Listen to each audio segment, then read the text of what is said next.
નમસ્કાર મિત્રો, સ્વાગત છે તમારું મારી યુટ્યુબ ચેનલ ઓફિશિયલ માહિતીમાં। અંબાલાલ પટેલે વરસાદને લઈને ચિંતાજનક આગાહી કરી છે। જુલાઈના અંતમાં વરસાદ છોતરા કાઢશે।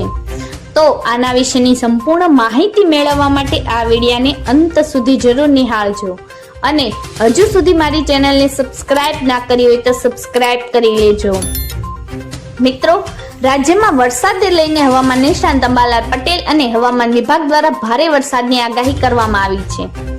હવામાન નિષ્ણાત અંબાલાલ પટેલની આગાહી વિશે વાત કરીએ તો હવામાન નિષ્ણાત અંબાલાલ પટેલ દ્વારા વરસાદને લઈને આગાહી કરવામાં આવી છે, જેમાં ઉત્તર ગુજરાત અને સૌરાષ્ટ્રના કેટલાક વિસ્તારોમાં વરસાદી માહોલ છવાયેલ છે।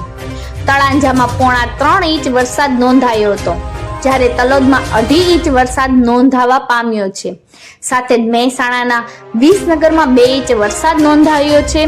છેલ્લા 2 અઠવાડિયાથી ગુજરાતમાં વરસાદનું જોર ઘટી રહ્યું છે। સાથે જ તે સૌરાષ્ટ્ર, કચ્છ અને દક્ષિણ ગુજરાત સહિતના વિસ્તારોમાં વરસાદ નોંધાયો છે। હવામાન નિષ્ણાત અંબાલાલ પટેલે વરસાદને લઈને આગાહી કરી છે। તેમણે જણાવ્યું છે કે બંગાળના ઉપસાગરમાં સર્જાતી પરિસ્થિતિઓના કારણે વરસાદી સિસ્ટમ વધુ સક્રિય બનવાની સંભાવના છે। ડીપ ડિપ્રેશન અથવા લો પ્રેશર વિસ્તાર ઊભો થાય તેવી પણ સીધી અસર ગુજરાત ઉપર જોવા મળી રહી છે।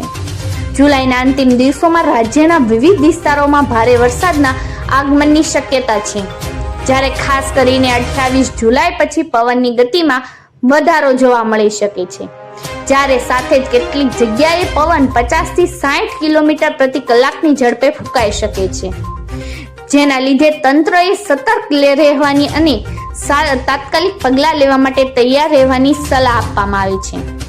જ્યારે ઓગસ્ટ મહિના વિશે વાત કરીએ તો ઓગસ્ટ મહિનામાં વરસાદની સ્થિતિ વિશે જણાવ્યું છે કે 4 થી 8 ઓગસ્ટ દરમિયાન ફરી એકવાર નવી સિસ્ટમ સર્જાશે।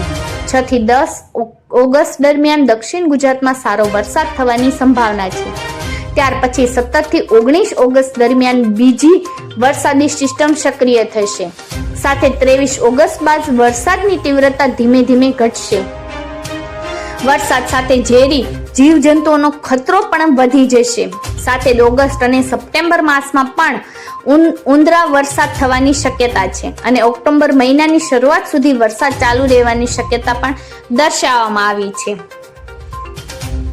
મિત્રો, આવી જ વધુ માહિતી મેળવતી રહેવા માટે મારી ચેનલ સાથે જોડાયેલા રહેજો।